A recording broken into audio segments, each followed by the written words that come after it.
तो मैं एग्जांपल दे रहा था, जैसे एनएफएस आप लोगों में से किसी ने खेला होगा, कार रेस खेला होगा, तो उसमें जो आप कार सेलेक्ट करते हैं, तो जितनी ज्यादा स्पीड ओरिएंटेड कार सेलेक्ट करते हैं, तो जो आप उसकी प्रोफाइल देखते हैं तो उसकी कंट्रोलिंग एबिलिटी कम होती है। तो वहां से आप उसको कनेक्ट कर सकते हैं।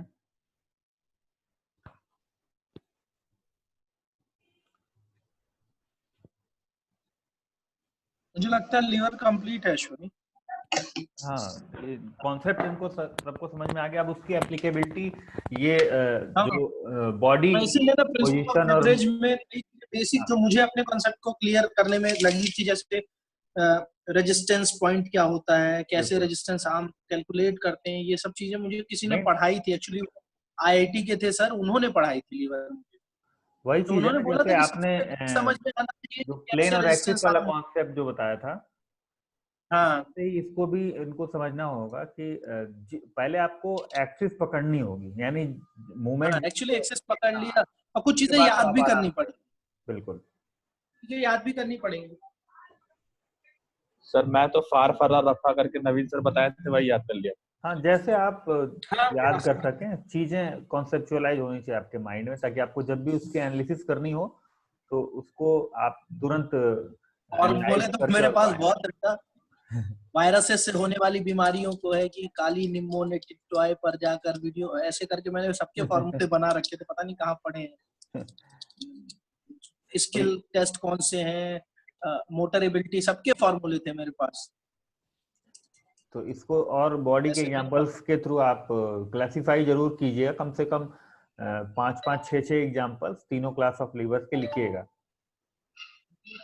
और जैसे आप प्लेन और एक्सिस को एनालाइज करते हैं किसी भी बेसिक या एडवांस मूवमेंट में, वैसे ही अब लीवर को भी आप थोड़ा सा एनालाइज करने की कोशिश कीजिएगा किसी भी मूवमेंट में, सिंपल मूवमेंट या कॉम्प्लेक्स मूवमेंट्स में।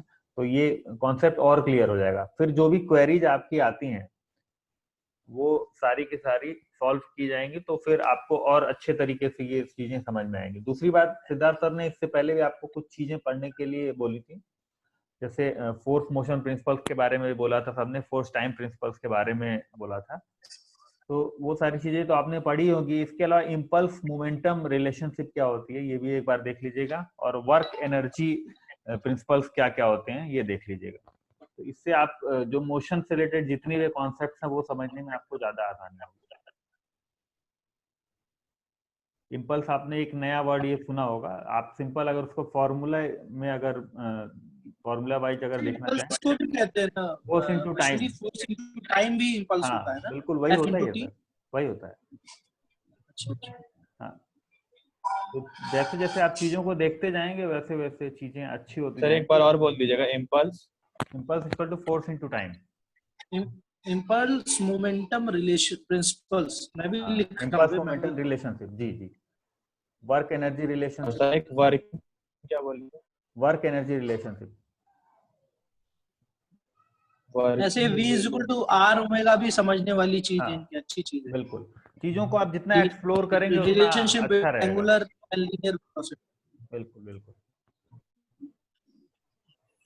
और जैसे न्यूटन्स लॉ को आप एक इम्प्लीकेशन वाइज अच्छा, मैं देखेंगे तो आपको ज्यादा यही अच्छा चीजें रहेगा। बता रहा हूँ ना, हाँ जी मैं सर, कोशिश कर रहा हूँ कि इनके एग्जाम पॉइंट ऑफ व्यू से भी इनको समझ में आए और थोड़ा एक्स्ट्रा भी समझ, जी एक्स्ट्रा समझ में इसलिए आएगा मैं सर, तभी थोड़े ये फ्यूचर के जो कॉन्सेप्ट्स हैं उनके ऐसा बारे ना में हो कि सोच ये सब पाएंगे। हवा हवा ही रहे। नहीं नहीं,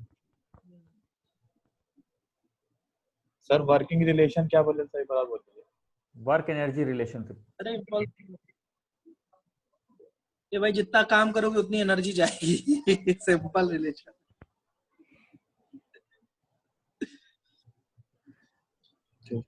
अब जैसे कुछ चीजें, अब हिस्ट्री भी कभी कभी हम पढ़ते हैं अगर किसी भी चीज की, तो काफी इंटरेस्टिंग सामने आती हैं, तो उससे भी आप काफी कुछ सीख सकते हैं। जैसे जब ऐसा नहीं है कि जब आइजैक न्यूटन ने ये चीजें बताई थी तभी से वो चीजें एग्जिस्ट होना शुरू हुई थी, चीजें तो पहले से भी थी, लोगों का परसेप्शन और थिंकिंग का जो पॉइंट था वो दूसरा था। इससे पहले लोग एरिस्टोटल को फॉलो करते थे, उनके भी जो पॉइंट्स थे वो अपने हिसाब से उन्होंने जो एनालिसिस की थी, अपनी थ्योरी दी थी, लोग उसको फॉलो करते थे। तो जब सही कॉन्सेप्ट आया तब लोगों को समझ में आया कि नहीं, जो अभी तक हमने मोशन का जो कॉन्सेप्ट या मोशन के बारे में जो हमारी मिसकॉन्सेप्शन थे वो अब दूर हो गए हैं। तो इसका यही मतलब है कि आप भी जो अपना परसेप्शन लेवल है या आपकी जो थिंकिंग एबिलिटी है उसको सामने एक्सप्रेस जरूर करिए, क्योंकि अगर आप गलत एक्सप्रेस करेंगे तो आपको पता चल जाएगा कि हाँ ये गलत है और सही क्या आएगा, उससे आप उसको रिप्लेस कर पाएंगे। तो इससे आप अपना कॉन्सेप्ट बिल्डअप कर पाएंगे। अब आप अगर यही सोचेंगे कि मैं नहीं हो सकता, कुछ गलत बोल दूं, मैं बोलूं ही ना, तो आपका जो क्वेश्चन, आपके जो इंटरनल क्वेरीज हैं वो सामने नहीं आएंगी, और जब तक वो रिजॉल्व नहीं होंगी तब तक किसी भी एजुकेशन का मोटो फ्रूटफुल नहीं हो सकता है। मीन्स उसका जो रियल ऑब्जेक्टिव है एजुकेशन का वो नहीं पूरा हो पाएगा। ठीक है, तो मैं ये आपसे रिक्वेस्ट करूंगा कि ये सारी चीजें जो अभी सर ने कुछ लिखवाया था और मैंने जो लिखवाया है, और न्यूटन्स लॉ से रिलेटेड जितनी चीजें हैं या आज जो हमने डिस्कस किया, मोशन, टाइप्स ऑफ मोशन, ये सारे वर्ड्स जो थोड़े बहुत डिस्कस किए, इसके बारे में अच्छे तरीके से पढ़िएगा, क्योंकि ये ऐसे वर्ड्स हैं जो आपका पीछा बायोमैकेनिक्स के फील्ड में कभी भी नहीं छोड़ेंगे। और अगर आप कोचेज का कंपैरिजन करेंगे, आज इंडिया में अच्छे लेवल के कोचेज हैं, और ये बायोमैकेनिक्स ही ऐसा सब्जेक्ट है जो आपको बाकी कोचेज से अलग हटके खड़ा करने में मदद करेगा। ठीक है, ट्रेनिंग वाइज सभी साउंड है, लेकिन बायोमैकेनिकल एनालिसिस वाइज सभी लोग उतने साउंड नहीं हो पाते हैं, क्योंकि उसके लिए बहुत सारे बेसिस को आपको कवर करना पड़ता है। तो अगर आप ये सारे बेसिस और ये सारे कॉन्सेप्ट कवर कर लेंगे तो आप फ्यूचर में एक अच्छे कोच या अच्छे फिजिकल एजुकेशनिस्ट बन सकते हैं। और कोई टॉपिक बचा सर आज के लिए? एक वो बच गया था ना, ऑक्सीजन डेप्थ। ऑक्सीजन डेप्थ तो आज नहीं हो पाएगा मुझे लगता है। सर एक चीज और बता दीजिएगा सर, ये वॉलीबॉल टेस्ट सर कौन कौन से? वॉलीबॉल टेस्ट मीन्स जो आप साई वाला वॉलीबॉल टेस्ट की बात कर रहे हैं, या कितने टाइप के वॉलीबॉल टेस्ट होते हैं? सर कितने टाइप के होते हैं? तो वो तो फिर आपको लिटरेचर देखना पड़ेगा ना, जो टेस्ट मेजरमेंट के बुक्स हैं उसमें बहुत मिल जाएंगे। ब्रेडी वॉलीबॉल टेस्ट है, साई वॉलीबॉल टेस्ट है, और भी कई सारे हैं। तो वो आप लिटरेचर से देख लेंगे, और फैक्ट एंड फिगर्स वाली चीजें हैं, तो उसमें बहुत ज्यादा एक्सप्लेन करने की जरूरत नहीं है। ऐसा जैसे कुछ कुछ में सर कंफ्यूजन हो जा रहा है कि सर वो अटैक के मतलब पॉइंट ऑफ व्यू से देख रहे हैं या सर्विस के पॉइंट ऑफ व्यू से देख रहे हैं। तो वो तो आप टेस्ट लेके आएंगे, उस पर हम डिस्कस कर लेंगे कि वो क्या उससे एनालिसिस आ रही है। देखिए, कोई भी टेस्ट, आपने टेस्ट मेजरमेंट में भी पढ़ा होगा, कोई भी टेस्ट जो होता है वो उसकी रिलायबिलिटी और वैलिडिटी जितनी अच्छी होगी वो उतनी अच्छी तरीके से उस पर्टिकुलर चीज को मेजर करेगा। और सबका अलग अलग ऑब्जेक्टिव होता है हर टेस्ट का एक्सेस करने का, तो उसके हिसाब से ही आप उसको डिफाइन कर पाएंगे। इनको टेस्ट एंड मेजरमेंट अश्विनी कैसे पढ़ाया जा रहा है, जैसे हम लोगों ने पढ़ा था या अलग तरीके टेस्ट मेजरमेंट का एक्चुअली सर जो इनका सिलेबस है काफी लिमिटेड है, और टेस्ट भी बहुत कम है। अभी सेकंड सेमेस्टर की मैंने क्लासेज ली थी टेस्ट मेजरमेंट की, तो जो उसमें टॉपिक्स थे वो तो मैंने सारे कवर कर दिए। इसके अलावा भी उनको बोला कि आप थोड़ा सा चीजों को एक्सप्लोर कीजिए, और भी टेस्ट आप कम से कम बाकी गेम का नहीं तो एक फिटनेस के जो कुछ स्पेसिफिक टेस्ट हैं वो अपने देखो दो हाँ, टेस्ट और तो तुम्हें पता, स्पेशलाइजेशन बिल्कुल फिटनेस ओरिएंटेड टेस्ट तुम्हें पता होने चाहिए, और उसमें भी अलग अलग जो तुम्हारे मोटर एबिलिटीज है उनके टेस्ट तुम्हें पता होने चाहिए, और प्लस अपने गेम का टेस्ट पता होना चाहिए। इसका रीजन है कि जब के लिए जाएंगे, बच्चों को सिखाएंगे, तो बच्चों का स्टेटस आप इन्हीं दो चीजों से पता कर पाएंगे। हाँ, एक्सेस करना पड़ेगा आपको, तभी आप उसके लिए ट्रेनिंग डिजाइन कर पाएंगे। इन लोगों को पता नहीं, हम लोगों के टाइम में टेस्ट एंड मेजरमेंट ऐसे पढ़ाया जाता था कि हम लोगों को ग्रुप में डिवाइड कर दिया जाता था वो हम करते थे कंडक्ट, और हम लोगों को एक एक टेस्ट अलॉट कर दिया जाता था, या 3-3 4-4 टेस्ट अलॉट कर दिए जाते थे, जो भी है। और उसके बाद होता यह था कि हमें जो टेस्ट अलॉट है वो टेस्ट हम कंडक्ट कराते थे ग्रुप में अपने, और बाकी लोग सब्जेक्ट बनते थे, और जब दूसरे के टेस्ट में हम सब्जेक्ट बनते थे तो फायदा क्या होता था, प्रैक्टिकली हम सारे टेस्ट कंडक्ट होते हुए देख लेते थे। तो मेन प्रॉब्लम ये है ना सर कि क्योंकि इनका जो कोर्स है उसमें मल्टीपल सब्जेक्ट्स है ना, और 2 साल में उसको कंप्लीट करना है। तो नहीं, तो अगर ऐसा है ना तो ये आपस में ये कर सकते हैं ना कि अगर मान लो ये 6-7-8 लड़के भी 4-4 का 2 ग्रुप बना ले और हर टेस्ट को आपस में बांट ले और प्रैक्टिकली ग्राउंड पे कंडक्ट करें, मजा आ जाएगा, इनको भी मजा आ जाएगा। ये तो कर सकते हैं। फर्दर जो उसकी कैलकुलेशन नहीं है, कैलकुलेशन भी करें, और ये जान लो कि अगर एक बार टेस्ट कंडक्ट कर लिया तो जीवन भर नहीं भूलोगे। मैं आज तक नहीं भूल, हमेशा याद रहेगा। कोई टेस्ट मुझसे पूछ लो, अगर कम से कम ये तो याद रहेगा कि जो एग्जाम में पूछा जाता है, कॉम्पिटिटिव एग्जाम में, कि फला टेस्ट में ये टेस्ट आइटम है या नहीं, या फला टेस्ट जो है ये किसके लिए बना है, क्या मेजर करता है, इतना तो आपको जीवन भर याद रहेगा, हमेशा याद रहेगा। बताइए विश्वजीत, ये कुछ एक कह अच्छी रहे थे आप? टेक्निक है उसको, मतलब सर बस यही रहता ना, सोच सबकी नहीं मिल पाती, हम लोग ने मतलब तो ऐसे यही ही रहता पढ़ा है, था। मतलब सब कोई उस चीज पे नहीं एग्री कर पाता। हाँ, वो अबे तो लिटरेचर तुम पे डिपेंड 8-10 करता का है ना। ग्रुप बनाओ, अब क्लास छोड़ दो, तुम 8-10 लोग जो एग्री करें उनका ग्रुप बनाओ, एफर्ट मारो ऐसे। हाँ, आप अगर स्पेयर टाइम आपके पास बहुत है, इवनिंग टाइम में आप उसको कंडक्ट कीजिए, बहुत आपको टाइम बहुत है ग्रुप यार, मिल मुझे जाएगा। ऐसा लगता था, मैं हम लोग तो इतना मतलब काले हो जाते थे कि उसके बावजूद हम लोग पास कितना टाइम रहता था। हमको याद बहुत है टाइम 3:30 रहता बजे हम टेनिस कोर्ट पे खड़े हो जाते थे जाके, है। और 1-2 बॉल नहीं 150-150 बॉल लेके हम लोग सर्विस प्रैक्टिस करते कि भैया टेनिस खेल सीखना है, टेनिस खेल सीखना है। हालांकि एक बार तो हमको तो मुझे याद है ताला बंधा मैंने जो कूद के चले गए थे, हाँ? ताला बंधा कूद के चले गए थे याद है? अरे हमको याद है, बीपीएड से ट्राई मार रहे थे, एमपीएड फाइनल में आके मेरा हुआ था टेनिस टीम में बीएचयू से। हाँ। हमें याद है, वो मैच नहीं भूलता है, 3 साल मेहनत करने के बाद मेरा हुआ था सिलेक्शन। होता है वो चीज है, आपके पास टाइम है। हम लोग क्या करते थे ना यार, मेरी क्लास में एक फायदा था, मैं अपनी क्लास का एग्जांपल दे रहा हूँ। मेरी क्लास में ना, मैं सबकी बात सुनता था और सब मेरी बात सुनते थे। मैं अपनी क्लास को बोलता था ना, और सबको एक चीज समझ में आ गई थी कि हम फायदे की चीज कर रहे हैं। हमारा छोटा छोटा जो इनसफिशिएंट अमाउंट ऑफ ऑक्सीजन है, तो ऐसी एक्टिविटी को करने के समय जो बेसिक चीज होती है वो क्या होती है कि अभी जो आपका ग्लूकोज टूटा है वो कार्बन डाइऑक्साइड, पानी और एनर्जी नहीं बन रहा है, क्योंकि लैक ऑफ ऑक्सीजन की वजह से वो सीधे बनने लगता है, लैक्टिक एसिड में बनने लगता है। मैं पहले केमिकल पॉइंट ऑफ व्यू से बना, अब वो लैक्टिक एसिड क्या है, ये जब बनता है तो ये बनने के साथ साथ थोड़ी देर बाद आप एक्टिविटी को टर्मिनेट कर देते हैं, क्योंकि लैक्टिक एसिड का एक थ्रेशोल्ड होता है, जब वहां पहुंच जाता है तो एक्टिविटी को आप टर्मिनेट कर देते हैं। मैं फिर से बोल रहा हूँ कि strenuous activity, anaerobic type of activity में अब क्या होता है, एनारोबिक टाइप ऑफ एक्टिविटी में आप शुरुआत तो कोशिश करते हैं कि एरोबिक सिस्टम से ही आपकी डिमांड एनर्जी की पूरी हो जाए, लेकिन क्योंकि हाई डिमांड होती है तो वो तुरंत सिस्टम स्विच मारता, कहता भाई एरोबिक से काम नहीं चलेगा, एनारोबिक सिस्टम पे शिफ्ट करना पड़ेगा। और एनारोबिक शिफ्ट सिस्टम एक इनसफिशिएंट सिस्टम, वो इतना कारगर सिस्टम नहीं है, वो छोटे टाइम का सिस्टम, और 6 वो से किस पे 8 डिपेंड सेकंड करता है, में आपकी खत्म हो मसल। जाता है। जी, तो ये जो डिपेंड करता है, ये सिस्टम डिपेंड करता है आपके मसल्स के अंदर, जो सर बार बार वर्ड यूज कर रहे हैं, मायोग्लोबिन और इन सब चीजों पे, मतलब मसल्स के अंदर जो ऑक्सीजन स्टोर्स हैं उन पे डिपेंड करता है, जो आपका ऑलरेडी स्टोर्ड है चीजें उन पे डिपेंड करता है।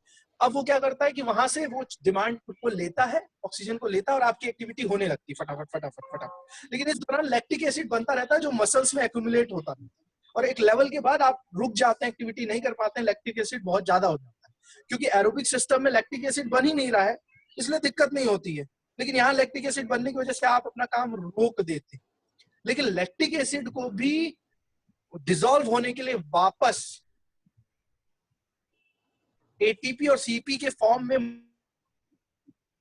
मसल स्टोर होने के लिए ऑक्सीजन की जरूरत होती है, नहीं तो वो नहीं होगा, वो उसी फॉर्म में पड़ा रहेगा मसल्स में।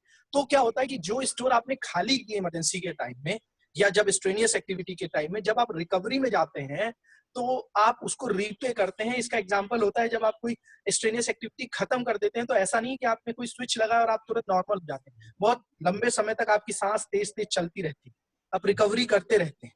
ये ओवरशूट रिकवरी क्या करती है, उन ऑक्सीजन स्टोर्स को रिप्लेनिश करती, वापस भरती है, और जैसे ऑक्सीजन वहां पहुंचता है, ये लैक्टिक एसिड जो है ये ब्लड के थ्रू चला जाता है। एक्चुअली ये चीज लीवर की होती है, लेकिन आप इतना समझ लीजिए कि ये वापस जब ऑक्सीजन जाता है तो लैक्टिक एसिड के साथ मिलता है, और लैक्टिक एसिड जैसे ही उसके साथ मिलता है, लैक्टिक एसिड फिर चेंज हो जाता है पायरिक एसिड। मतलब इतना डेप्थ मत जाओ, सिंपल ऐसे समझो कि लैक्टिक एसिड जो है वो ऑक्सीजन के मिलने के साथ डिसॉल्व होता है और फिर से एटीपी और सीपी के फॉर्म में मसल्स में स्टोर हो जाता है।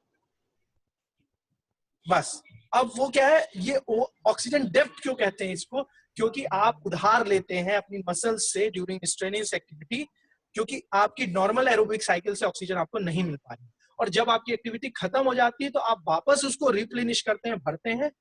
क्योंकि आपको भरना इसलिए नहीं है कि अगली एक्टिविटी के लिए जरूरत है, अरे भैया आपका लैक्टिक एसिड बना हुआ है, उसके रिमूवल के लिए आपको चाहिए, वो ऑक्सीजन जाएगी तो फिर से ऑक्सीजन मसल स्टोर में सबमिट होगी और बेसिकली ये लीवर में जाता है फ्लो करके लैक्टिक एसिड, और लीवर के अंदर जाने के बाद जब ऑक्सीजन पहुंचता है तो वहां से ब्रेकडाउन होता है, फिर CO2 पानी होता है और फिर ATP और PC ये वापस आके मसल्स में स्टोर होता है।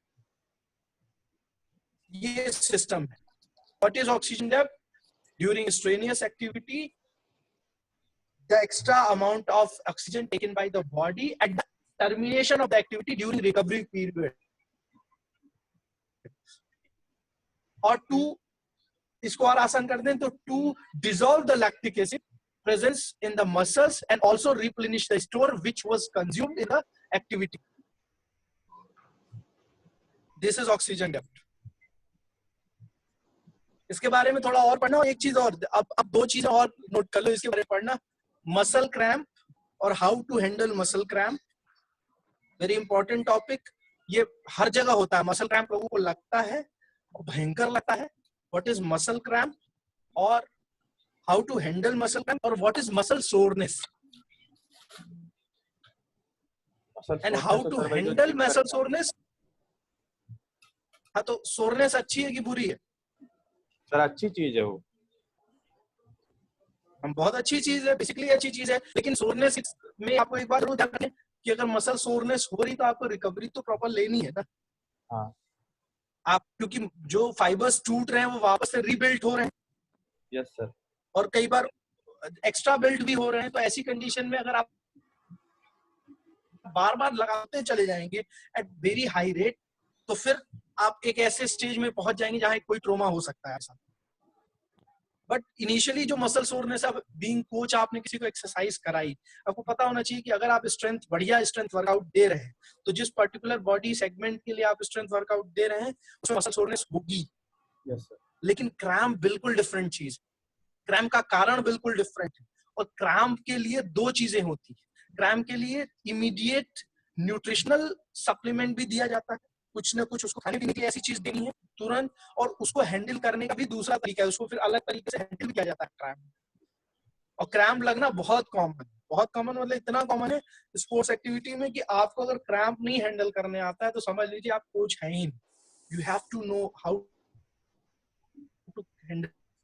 तो इसके बारे में हम लोग अगली बार चर्चा करें। मसल सोरनेस तो हो गया, but I think cramp, muscle cramp and how to handle muscle cramp, इसको हम लोग जरूर पढ़ेंगे। Yes, sir. ठीक है शुड? हाँ sir. Should I sign off? Yes, sir. Okay dear. Bye. Thank you, sir. You continue. Bye. Thank you sir. Thank you sir. Bye सबको जय। प्रशांत सर जय हिंद, मजा आ गया आपको हमारे लोग इनसे जय आप हिंद, भी पढ़े हैं। बिल्कुल बिल्कुल।